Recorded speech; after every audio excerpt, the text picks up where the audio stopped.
Okay, hi everybody. Thanks for being here. I'm Lyn Ulbricht, and 2 years ago, on May 29th, my son Ross Ulbricht was sentenced to spend the rest of his life in prison. And this was based on charges that were all nonviolent and associated with launching and operating the Silk Road website, which is where people could buy and sell items anonymously, including illegal drugs. Ross appealed the sentence and the convictions, and it took about 10 months for that process to go through the court, and then it took another 8 months where we were waiting to hear what the court was going to say about it, if they were going to accept any parts of the appeal. And that was a very anxious 8 months waiting for that decision. I had high hopes for a resentencing, hopefully in front of a different judge. And a lot of people thought there would be a resentencing from how the judges responded to oral arguments and the fact that the sentence itself is so excessive. So I had high hopes and thought there was a good chance. But then about 3 weeks ago, I got the call that the appellate court had denied Ross's appeal completely, including the sentence. And I'll tell you, it was a shock. I was sitting there. It was early in the morning. I got a call. And it was like living through the sentencing day all over again. And it was the kind of shock you get when someone dies or something. It was just, it just could not believe it, that this is what we were facing here. And kind of went into just couldn't move. I was immobilized, but it happened to be visiting day, and I had to pull myself together. My husband was out of town. I was just going to go see Ross, and by myself, I had to pull myself together and get down to the prison to break the news to him, if he hadn't already heard. I don't even remember the trip, but anyway, I did make it to the visiting room. The thing about it is, in the federal system, there is no parole. So it's not like you get a life sentence and then can redeem yourself in any way. So essentially, am I doing this wrong? Yeah. Essentially, it is a death sentence, in my opinion. It's a slow death sentence. And so basically, the courts have condemned Ross to a slow death. There are no charges of violence at all. No victims came forward at trial to say Ross had hurt them in any way. And it's for crimes that amounted to operating a website where other people bought and sold drugs. Death sentence. It kind of reminds me of the Philippines. And Ross said to me a long time ago, he said, "Mom, a life sentence is basically a death sentence. It just takes longer." The judges said, well, we as judges might not have given this sentence, but Judge Forrest had the right to. It was within her discretion to do it. And they upheld it. So I waited for him in the waiting room, in the visiting room of the prison. And I saw him coming in, and he had a big smile on his face, so I knew he hadn't heard yet. And so he sat down, and I said, "How you doing?" And he said, "Good. I got to go on the roof today," which is every few days he gets to go up on the roof of a building in Manhattan and get a little fresh air and sun. So it's a big day. And he said, "And I had a great meditation." And he said, "How are you?" And I said, "Well, Ross, they ruled on your appeal." And he went, "Oh." And I said, they denied it. And he goes, "All of it?" And I said, "Yeah, all of it." And he just sort of took it and sat there, and then I lost it, and he started comforting me, which is so typical of him. And then we just kind of went on and just talked about next steps and what we're going to do next.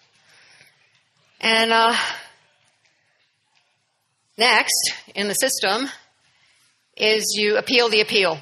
So you go back to the Second Circuit and you petition to have them rehear it based on the arguments you make about why they should rehear it. The odds of getting them to do this are about as good, I hear, as winning the Mega Million lottery. The Second Circuit is known for rarely ever rehearing an appeal.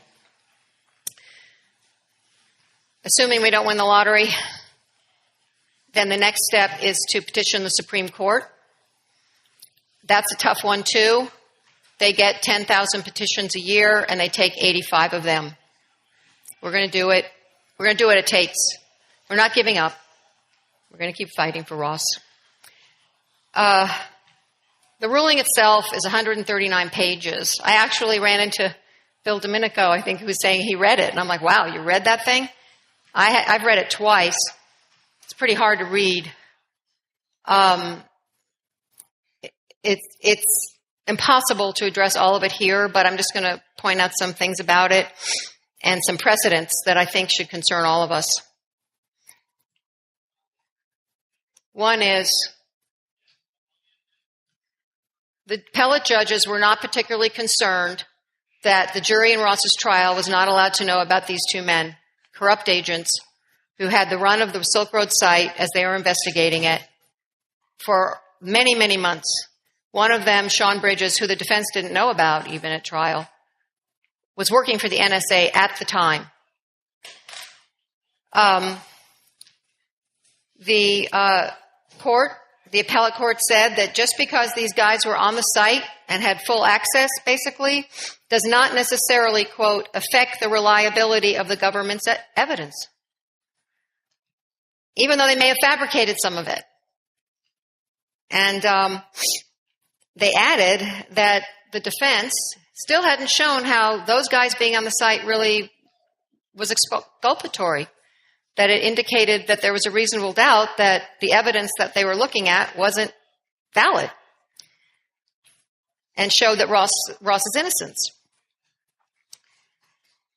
And that's the problem with digital evidence. It's very hard to prove tampering. I've been told that by expert after expert. It's basically forensically impossible to prove that anything's happened to digital evidence. There's no fingerprints, or anything. It's just deleted or added. There's no proof. So besides the fact that the court didn't allow the defense to even pursue this question or investigate these guys, or weren't allowed to subpoena them and bring them into court or even mention it to the jury at all, how could they possibly know what they would have found? I mean, it was just off limits.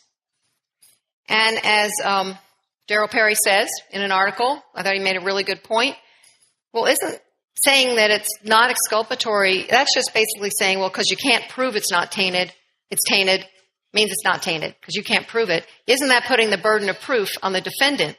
Well, that goes against the presumption of innocence in our justice system, which is a foundational principle that the defendant doesn't have to prove a thing. Just establish reasonable doubt. It's the government that has to do the proving. But this court is saying, well, you didn't prove it, so it's not an issue in this appeal. I think if the jury had known about these corrupt agents and that the evidence they were looking at, that they had access to that evidence and the ability to change it, might have established reasonable doubt in their minds. But that wasn't permitted. And this court thought that was okay. They also said that they didn't really have a motive to tamper with anything or frame Ross. Well, Sean Bridges has a history of framing people. And in addition, of course, in my mind, they do. I mean, if you're over here stealing $1 million, it seems like you'd be real smart to do things over here that might indicate that, the attention on someone else. Oh, my God. I think it's Ross calling me. It's going through my computer. I can't answer it. Sorry. Answer it. I can't. I don't know how to answer it. Can't believe he's calling me right now. He's with us in spirit. I don't have my phone. I don't know if the lawyers would like it.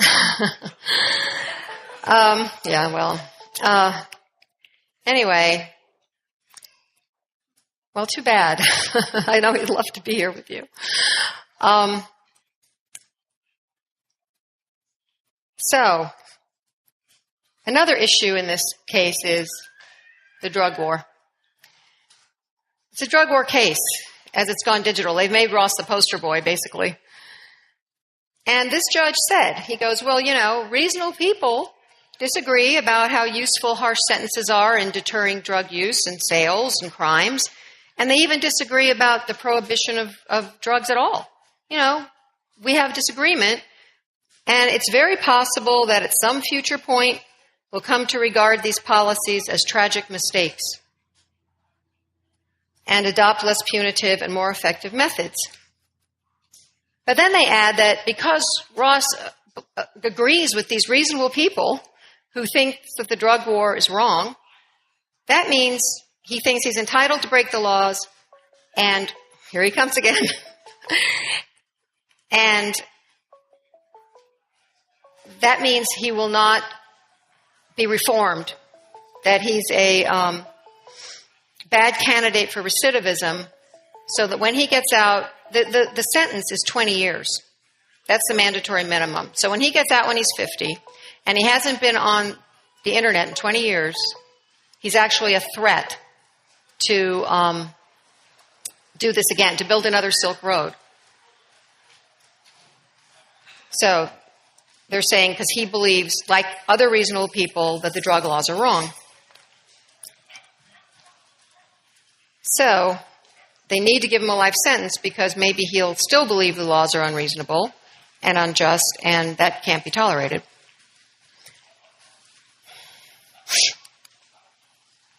Another aspect of this ruling is that the judge took uncharged crimes, a murder for hire, to justify the death sentence. He even said, the murder for hire justifies the death sentence. Well, he said life sentence. And he said, if I were in the prosecutor's shoes, or we judges on the appellate court are in the prosecutor's shoes, well, we may have done something differently. We may not have mentioned murder for hire because it's not charged. And if we had been that judge, we might not have allowed it. But it still justifies the life sentence. And by the way, the sentence for murder for hire when there's no murders involved is 10 years. However, the problem is he wasn't charged. The government did not bring it to trial. They did not prove it at trial. Ross did not have an opportunity to defend himself against this allegation. And I've talked to many lawyers about it, and they were like, yeah, it's weird. They didn't charge him with it. It speaks volumes. And yet, this was written about extensively in the ruling. It's based on digital evidence, again, easily tampered with, and no murders happened.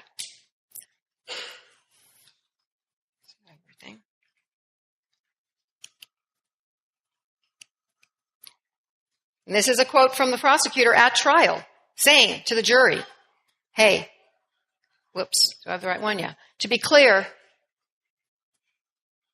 he's not charged with this, so you don't have to rule on it, but we're just going to talk about it for a while.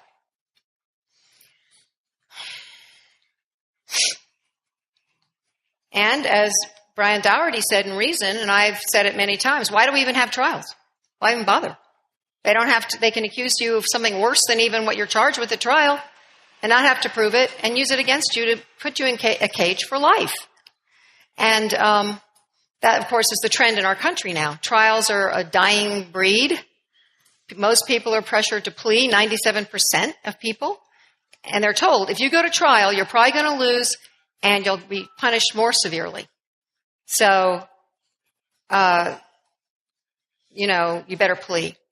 Very few people go to trial anymore. It's very rare.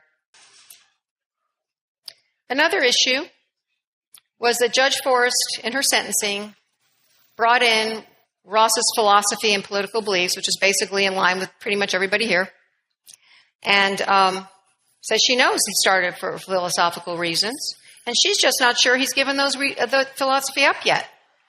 And so, well, I guess we're just going to make sure that this dangerous philosophy is not released, and he'll have to stay in prison for life. She calls it a troubling and dangerous philosophy. Now, Congress has prohibited considering political views or philosophy of a defendant in a case. The First Amendment and other founding documents say you can't even base a sentence partly on someone's philosophy. But Judge Lynch, in the appeal ruling, didn't seem to have a problem with that, and he cites his own political statements or references of what he says Ross wrote, and one quote being that on the Silk Road, the government is called the oppressor, and that is not okay. So it's valid to enhance a life sentence and justify it because a defendant criticized the law and the government. That's what he's saying. And again, once again, these rebellious statements make Ross a poor candidate for recidivism. It means if he gets out in 20 years with a mandatory minimum, well, he might still not respect the law. He might still think the law is the oppressor, and so it's necessary to keep him in prison for life because of that. And in addition, Ross's lawyer argued that Silk Road reduced harm in the drug trade, and they used that against Ross as well and said that shows Ross doesn't respect the law, and he still thinks he was right, so he should never be released.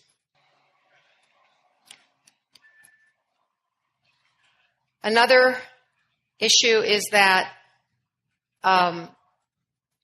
they said that anyway, this sentence is a general deterrent that plays a particularly important role in this case because it's without serious precedent. It's the first of its kind, and it got an unusual amount of public interest. And then he writes, the sentence imposed on Ulbricht could have a powerful general deterrent effect because the case has attracted an unusually large amount of publicity. So because the public is interested and because the media writes about you, does that mean, and you're the first, does that mean you lose your rights? Because you're high profile and you don't get sentenced like everybody else and you receive a harsher sentence. There's no law saying that. There's no law saying if you're the first, you get a worse sentence. And anyway, how's that deterrent working out? Well, not very well. Actually, it's had the opposite effect. And according to a recent study in the British Journal of Criminology, it has increased darknet drug sales. And, for example, when Silk Road was seized and closed, it had 12,000 listings. Now Alpha Bay, which is the largest darknet market, has well over 300,000 listings.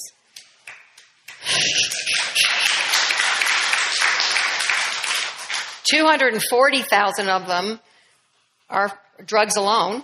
And it also offers things that Silk Road didn't, like weapons and stolen data.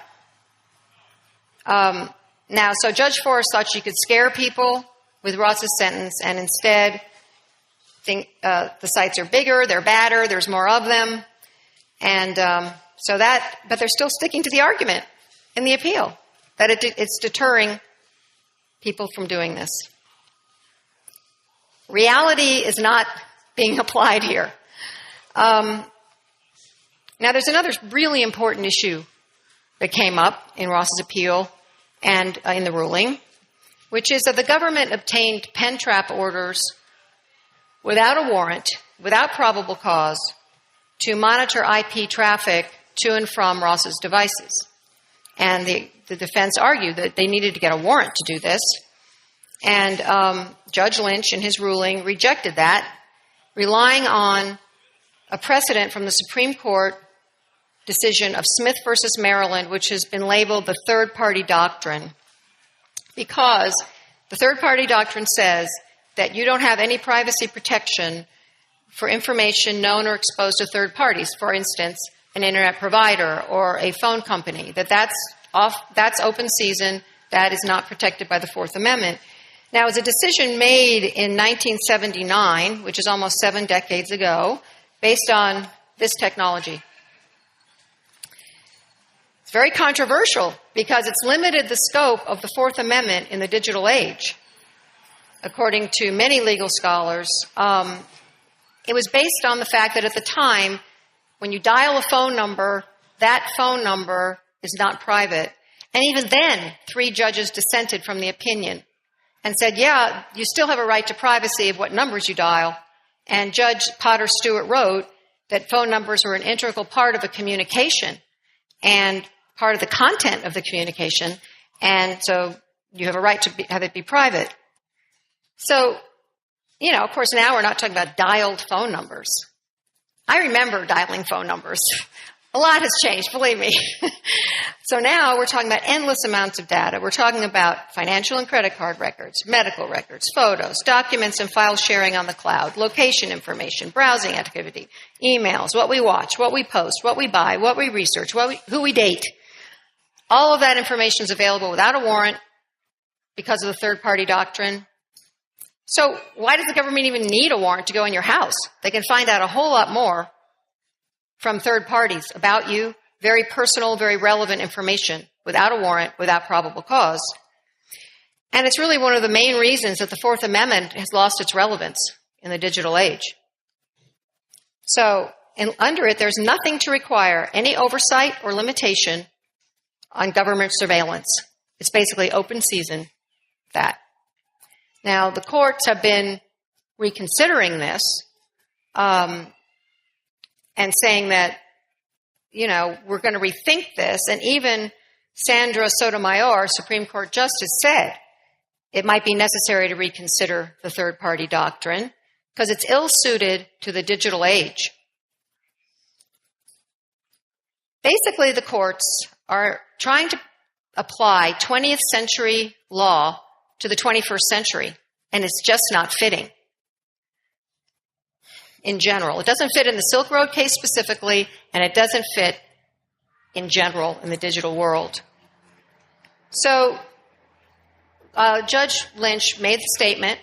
He said, well, whatever, we remain bound by that rule, the third-party doctrine, and unless it's overruled by the Supreme Court. So I'm hoping maybe Ross's case can make that happen. And because the third-party doctrine needs to go the way of the dial telephone. And it's an issue. Another important issue in this is the life sentence itself. Excuse me, I'm just going to get a drink. It's at an all-time high, life sentences now. When I was growing up, hardly anybody got a life sentence. And they've quintupled since the drug war in the 1980s. Now, 1 in 9 prisoners is destined to die in prison.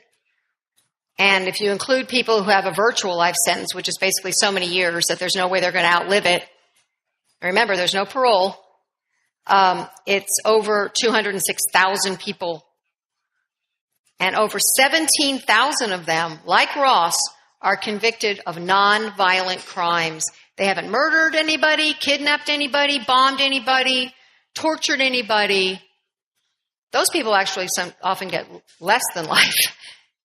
And they're serving life. And they haven't physically harmed anyone. So you don't actually have to inflict any violence on anyone to be destined and condemned to die in a cage in this country now.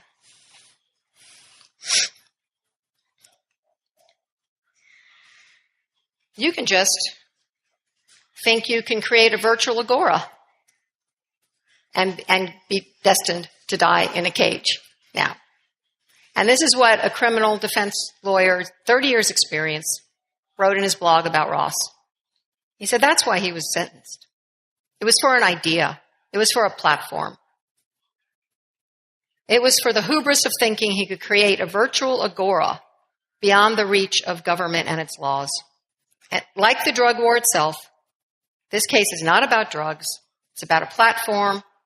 It's about the loss of control. It's about privacy and the threat of cryptocurrency and Tor to that control. I believe that very strongly especially when you look at the other defendants in the Silk Road case that are strictly drugs, and the longest sentence is 10 years, and it goes down from there. It's not about drugs, in my opinion. There's some other precedents that I'll go through quickly that should be of concern that are being established here that are going to trickle down. That's what happens with high-profile cases. The precedent is set, and then it trickles down to other cases and affects all of us. One is the use of digital evidence at a trial, which was almost exclusively what they used with in Ross's trial. No witnesses, no DNA, no fingerprints, nothing substantial. And as any expert will tell you, it can be created out of thin air, it can be planted, it can be altered without a trace. And so this drastically lowers the standard of evidence in trials because it's being accepted in this case.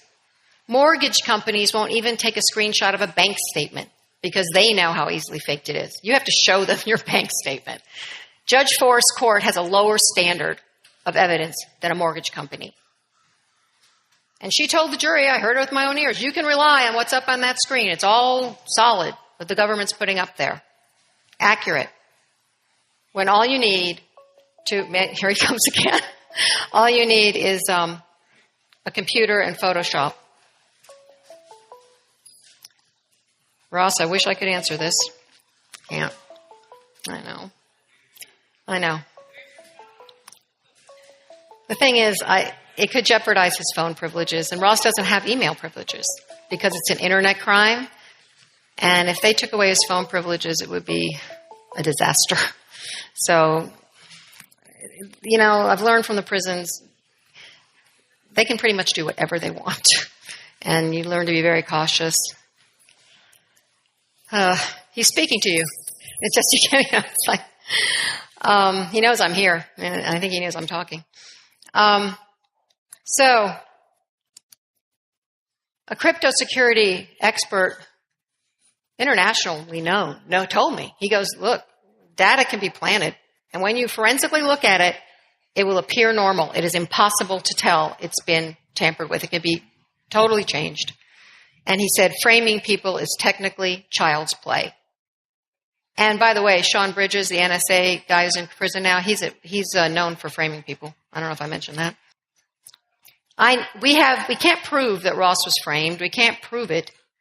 But we can prove evidence was tampered with now, after the trial. Because the government dumped 6 terabytes of material on the defense before trial to go through. So it's impossible to go through all of it. But after trial, they kept going through it. And what they discovered was a file, an obscure file, that contained a complete version of a chat that was the evidence. And we realized, no, big part of it had been deleted. And the part that had been deleted was a conversation between Dread Pirate Roberts, who's the pseudonym that Ross is supposed to have used and been the only Dread Pirate Roberts, and everybody used a pseudonym. It was all anonymous. Between Dread Pirate Roberts, who was running the site, and a guy calling himself Not Wonderful. And Not Wonderful said, I work for law enforcement, and I want you to pay me for information about the investigation. And Dread Pirate Roberts said he would, and they set up an account, and there's a record of the payments. All that was deleted. We have it now in another folder that this person who had high-level admin access and deleted this didn't know existed. So we don't know what else he did. It's hard to prove a negative, but we found this file. Another interesting find was, in the same process, someone using the Dread Pirate Roberts handle and account logged into the Silk Road 7 weeks after Ross was already arrested and in prison. And then the site into the forum, and then the forum was closed 4 days later. We don't know when they originally gained access because the login only shows the latest one. We don't know how many times. We don't know how many DPRs, but we know somebody was using the DPR account after Ross was in prison. And of course, the government's always saying he's the one and only, and there's nobody else, and it's not true. It's proof. And it's just, as his lawyer said, we just know the tip of the iceberg on the corruption in this case. There's ostensibly another corrupt agent, not wonderful. There's another DPR, at least one. And if this hadn't been found, this obscure file, and this login, no one would be the wiser. There's no way to tell with digital evidence. It's, again, impossible. So to cage somebody for life based on that kind of flimsy evidence when there's so much corruption is a travesty, and it's dangerous. It's very alarming that this can happen in our country now, in my opinion. Another precedent is transferred intent or vicarious liability, which basically is that you can be blamed for what someone else does. So in this case, a website host can be blamed or held criminally liable for what others do on his website. They've also criminally indicted Federal Express for drug trafficking because someone sent illegal pharmaceuticals through Federal Express. I mean, it's a very expansive principle in theory, and it's quite dangerous. And basically they just say, well, he was a partner in a conspiracy with the people on the site. So what I'd like to know is Jeff Bezos in a conspiracy with the people on Amazon who sold illegal drugs? And if so, why isn't he in court? Not that I want him to be. Or they brought up in the ruling specifically how horrible it was that Silk Road sold cyanide. Well, Amazon sold cyanide, and in fact, a young girl used it to kill herself, and her mother's suing Amazon and the vendor. Again, not seeing Jeff Bezos in there. Not seeing Google in there for terrorist, jihadi recruitment because there were beheadings. A website with beheadings was on Google platform. I'm not seeing Craig Newmark being hauled into court for all of the crimes on Craigslist. eBay, is Devin Wenig going to go to court anytime soon? No. Or how about Mark Zuckerberg? Mark Zuckerberg, Facebook Live murders. And I'm not saying, again, they should. And maybe they're insulated because of their wealth. But other website hosts are not. And it's a dangerous precedent. There's a whole lot more. It's a lot of information. It's an important case. It's not just drugs. It's not just Ross. And as Scott Greenfield said in his blog, the case is the birth of law as applied to our digital future. Watch it as a spectator at your peril. Many precedents are at stake here. Now, unfortunately, I couldn't answer Ross's call, but he knew I was coming. And, it's always bittersweet for me to come here. It's so wonderful because I get love bombed and I get, my batteries charged and I can go back out and fight because I get so recharged here, and I'm so grateful for that. But it's bitter because I want Ross here. He would love you. You would love him. It would be so wonderful. And I always think of that when I'm here. But he did write you, and I want to, there's the letter, but I'll read it. Hey, Porcfest. I got some bad news recently. It seems that the feds want to hold on to me a little longer, so I couldn't make it this year. I'm disappointed, but not discouraged. Life goes on, and my struggle for freedom goes on. Epictetus, a Stoic philosopher, once said, "It's not events themselves that disturb people, but their judgments about them." When the appellate judges ruled against me, all that happened is some men put words to paper. No one died. No one was hurt. Again, life goes on. Whatever difficulties you may be facing right now, try not to let your judgments about them disturb you and make things worse than they really are. In every moment, we have the choice to rise above the events of our lives, to choose love over hate, and be good to one another. In the days to come, I won't forget all the love and support this community has given me over the years, and I'll continue to draw strength from you, as I hope you can draw strength from me. Ross.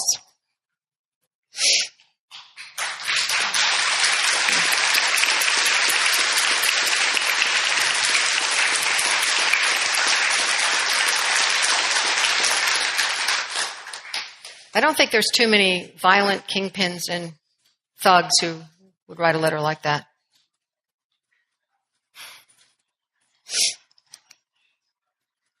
So we've had a big setback. I won't deny that.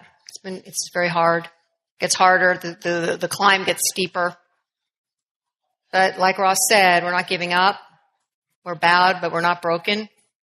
We're going to keep fighting for him and for the things at stake here. And like he said, we're so grateful for the support from this community, really. Please continue to stand with us. Please continue to walk beside us. You can help. You can always go to freeross.org. Of course, this is going to be really expensive as usual. It's one of the ways they crush you. So we always need money and appreciate anything that you can help us with. There's a tax-deductible option. There's a store. There's T-shirts and other items out on the side here you can buy after the talk, including posters of the trial from Ross's point of view, which is pretty unusual and interesting. If you buy on Amazon through our site, it helps us a little bit. And other ways. You just go to the site and it's all there. Volunteering, sharing contacts, advice. We're just one family and some friends, some good friends. But it's a big job. And one cool thing that Ross wanted to invite everyone to do is that what's really helped him this year is meditation. And he mentioned that, he had a good meditation. He's been meditating every day for a year. It'll be a year on June 28th. And they lock you in your cell for 2 hours every day and count heads and stuff. And he uses that time to meditate. And it's just been a really wonderful thing for him. And so he's inviting people. There's an event on our Facebook page to join him in meditation on June 28th, or prayer, or visualizing Ross free, or whatever you want to do to kind of join him in that way. And so I invite you to do that. And again, very grateful. Thank you so much.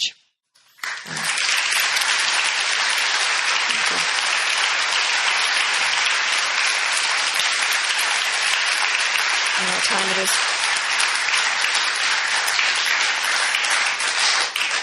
I think there's time for questions if anybody has any. I'd be happy to answer. Patrick. Hi, Lyn. Hi. So obviously, we're not giving up. You're not giving up. And it's good to hear that, at least in spirit, Ross seems to be in really good spirits and doing well. So can you talk a little bit more about the next steps? I know you can appeal the appeal, but is there anything further you can say about that, about, what you have planned next and what we could do to help? Well, the only other thing I know is a presidential pardon. So if anybody knows anybody with some contacts, please let me know. I think there's some good arguments here. And they're not the only arguments. And I think, as I mentioned, sentencing is just metastasized in this country. It's awful. It's made us the biggest incarcerator on the planet. The land of the free here. And we put more of our citizens in cages than any country on the face of the earth. And a lot of this is due to the drug war, and over 60% of those people are nonviolent drug offenders. And a lot of them are in there for marijuana. I mean, it's an outrageous, evil system that's profiting people and destroying other people. And I go to the prison regularly, and I get to know the families. So it's not just Ross. He's not unique. This is happening to thousands and thousands of people. And I get to know the families and the children. And that's what really breaks your heart when you see these kids. Because they come to the prison and they're so excited to see their dad. And they I Love My Dad t-shirt, and they're just jumping all around, so enthusiastic. And they go upstairs and they leap into his arms, and they're just crawling all over him and in his lap. And then after their measly hour, they get an hour a week, they're wrenched away. And it's a very different child going down that elevator. They're crushed, they're wounded, and they're being harmed. There's 2.9 million of them in this country. And the odds are that they too will be in prison eventually. That's the statistic. So there's plenty of inventory in the future for these prisons and this system. And I think that it's time for a change in the criminal justice system and the drug war. And I think we're at a real crucial point, and I'm just hoping that these appeals, these next steps, will call attention to it, that it'll shine a light on it, and not just for Ross, but for all these people. It's a crisis. It's a humanitarian crisis and a national disgrace. That's my opinion about it. And I'm hoping it can be of use in that way. Daryl? Hello, Lynn. Regarding the presidential pardon, I tried. Unfortunately, I'm the president now. Otherwise, on day one, Ross would have been the first person that got a pardon. I've got a two-part question here. Did the prosecution ever wind up giving any kind of realistic rationale for or excuse for how they found the server? Because I read the report, and it sounded as though, and I'm going to paraphrase in words that actually make sense to people, a magical unicorn ridden by a leprechaun came down and showed me where the server was. That makes about as much sense as what Jared Duryegian said happened. Tarbell. Christopher Tarbell. Yeah, I got confused with the other guy that's... Duryegian was the guy that said, we thought it was Mark Karpelis, and then 3 days later the judge said, disregard everything he said. Right. That's exactly right. So have they ever said how they actually found the server other than that weird thing, and then the guy never actually testified? Well, they said, but experts all around the world called it gibberish, a lie, nonsensical, like you said. Not possible so they said in the way something. Computers work. Yeah, there was no way that's how it works. It couldn't have happened, and we wanted, the defense asked for an evidentiary hearing, and that was denied. And second part, is the legal team working with like the Institute for Justice, ACLU, Normal, any of the groups that one would expect would be interested in this sort of thing? Well, that's where amicus briefs come in, right? And I'm already starting to, and if you have ideas, please let me know, or contacts at any of these organizations about a list of organizations to say, hey, do you want to join this petition for these issues? I worked really hard on that for the appeal, and we did get Electronic Frontier Foundation, National Association of Criminal Defense Lawyers, a former federal judge, Nancy Gertner, who said the sentencing was wrong and that bringing in an uncharged crime was wrong, Drug Policy Alliance, and Just Leadership USA, and LEAP, Law Enforcement Against Prohibition. They all joined the appeal. So we want to have, that was 6. We'd like to have maybe 30, 50. I don't know. I really want to have a lot of other people behind this so that we'll get the attention of the Supreme Court. That's how you get their attention, to get accepted. I mean, that's one way. So, yeah. So it really breaks my heart that you ended up being the scapegoats for the state. So my question is, what are the values that you're talking about now and that you share with your son? Did you get to that after all this happened, or was he raised? Me? Yeah. How does it work? How did it work for you? Did you get involved in the freedom stuff because of your son, or independently? Let's just say it wasn't a huge leap. It wasn't like, oh my God, this idea of freedom. It's just,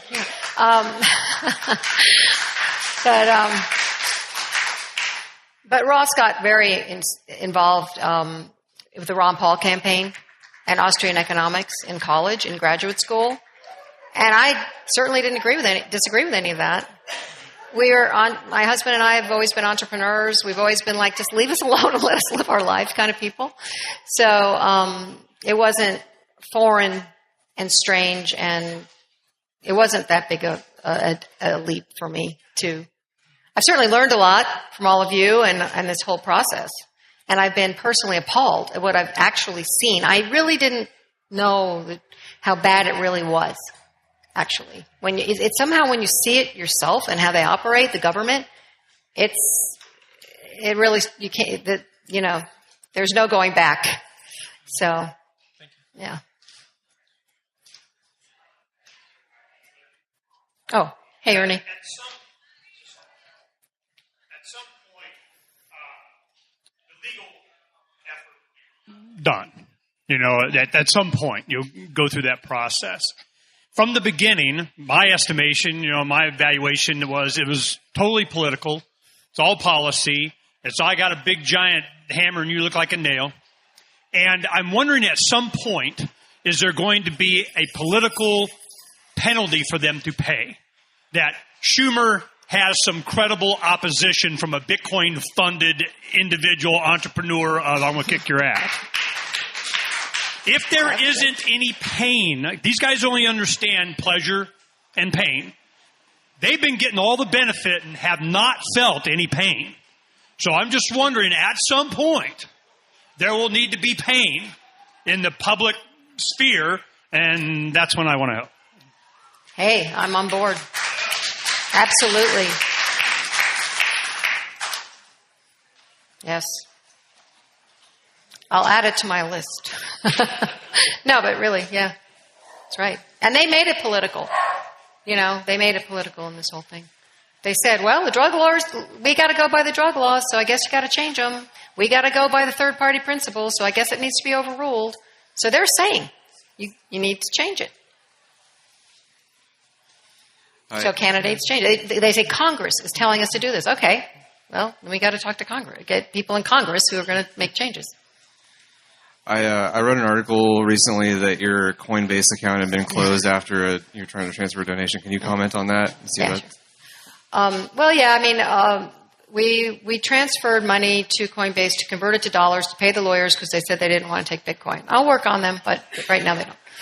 And Coinbase sent us a notice saying they had disabled our account with no explanation. And everybody at that day was on Twitter and social media saying Coinbase is frozen, Coinbase is messing up. Well, so I just tweeted a little tweet going, well, yeah, they disabled our account. And it made had quite a reaction. And it was kind of a interesting synchronicity that Coinbase had just added to their board a prosecutor who had been involved in the Silk Road case. She was involved in the part of the agents, but she's spoken out about it. She's a prosecutor. And she works for Coinbase now. I have no idea if there was any connection. But in any case, articles are being written about it. Journalists were calling me, and I was like, wow, this is amazing. And that night, at midnight, I got a email saying, so sorry for the mistake. We've reinstated your account, and it was due to we had been hacked.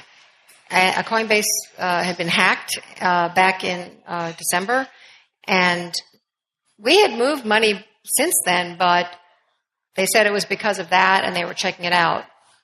I have no idea, but they did reinstate it, so we're not going to, I don't know who, I'm sort of researching what to do next about exchange, but. So if these laws get changed, like they're saying, our hands are tied, it's not us, exactly. We don't want to do this. But so if those laws get changed after he's exhausted the appeal, is he cut off from that? I mean, can you then revisit the case and say that now that the laws have changed, can we retroactively apply it to his cases? Yeah. I mean, I guess what scares me is that I know. Because of the length of his sentence, I applaud your bravery in saying maybe we can be the impetus to change these laws. But at the same time, you're the guy who's got 10 years. If he could be the impetus for that, that's great. Because if he loses, then you know what I mean? Mm-hmm. Oh, yeah, because Ross's life is ticking away. Meanwhile, it takes forever. Would he retroactively apply? I don't know. With marijuana, I think people are still in prison for marijuana in Colorado, aren't they? So that needs to be changed. So, yeah, I mean... It does no good to say that, I know. wow, like that prosecutor, these laws might be unjust and we might need to change them. Yeah. Well, then if it's unjust now and you retroactively... Was slavery okay? And then, whatever, exactly. I know. So regarding the what happens when laws changes, and I'm glad you did mention Colorado, some of the people that had misdemeanor convictions did wind up getting pardoned. Same thing happened in neighboring Vermont, the friendly neighbors to the left of us, where they recently did like a huge decrim thing, and the governor said everybody with a misdemeanor for just cannabis can apply for a pardon, and he signed off on all of them in like a week. So, it is possible if the federal laws change to get a commutation. It's going to be difficult because, it requires getting the president to sign off on something, and if it's something where they don't think it's going to be politically expedient, they're not going to do it, or they'll wait until, like the last week of their presidency and then say, I'm going to give this person a commutation, because then they have nothing to lose because they're lame duck walking out the door. Right. Yeah, you start running out of options for sure. Hi. I have a question. In addition to supporting Ross's appeals and just raising awareness about his story and plight, is there anything that we could do to support his spiritual needs while he's in prison? We could interact with him directly in some way through correspondence or something. And if that's the case, like what kinds of things would he enjoy the most? Sort of a person-to-person context. Mm-hmm. Thanks for asking. The reason he's meditating is someone sent him a book, The Mind Illuminated, and it really resonated with him. That was an example. They've recently restricted the amount of things they can have in their cell because, so he had to get rid of a lot of his books to the library, and so he can't have a lot of books, so he doesn't need any books at the moment. Although he can get articles and things that you think would be helpful, you can write him. It's limited. They don't make it easy. So, the fact that I'm getting support means a lot to him. And I tell him, we send him on Facebook. His sister Callie's here, and she helps me, and Tatiana and many other people in this room have been incredibly helpful in so many ways. And but we take Facebook and Twitter and comments and send to him that are positive, and that helps him. It's like, okay, I'm not alone here. I'm not forgotten. Because so many people are in prison, they're just forgotten. They're just being warehoused, making money for whoever's making money off the system.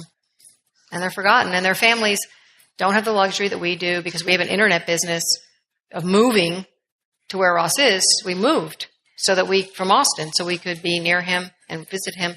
Some guys don't get visits for years. It's horrible. And so, but yeah, there's not a lot. But, that kind of thing, writing him and everything. Thanks. So if we send him books, even if he can't keep them, they'll end up in the prison library? Yeah, he doesn't just throw them away or anything. Books. And also if there's a particular book that you think is really worthwhile. Yeah, for him or the prison library is what I'm thinking. So even if there's an influx of libertarian books that he can't keep, they'll end up in the prison library. Well, that's a good point. Yeah. Great. And he shares Reason Magazine, and he shares all that stuff. He has a subscription. You can send him subscriptions to stuff. He has a subscription to Reason, for example. He passes that around. Yeah, good point. Yeah, he's probably having somewhat of an influence.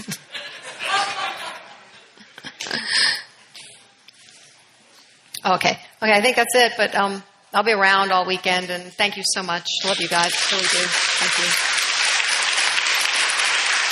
Thank you.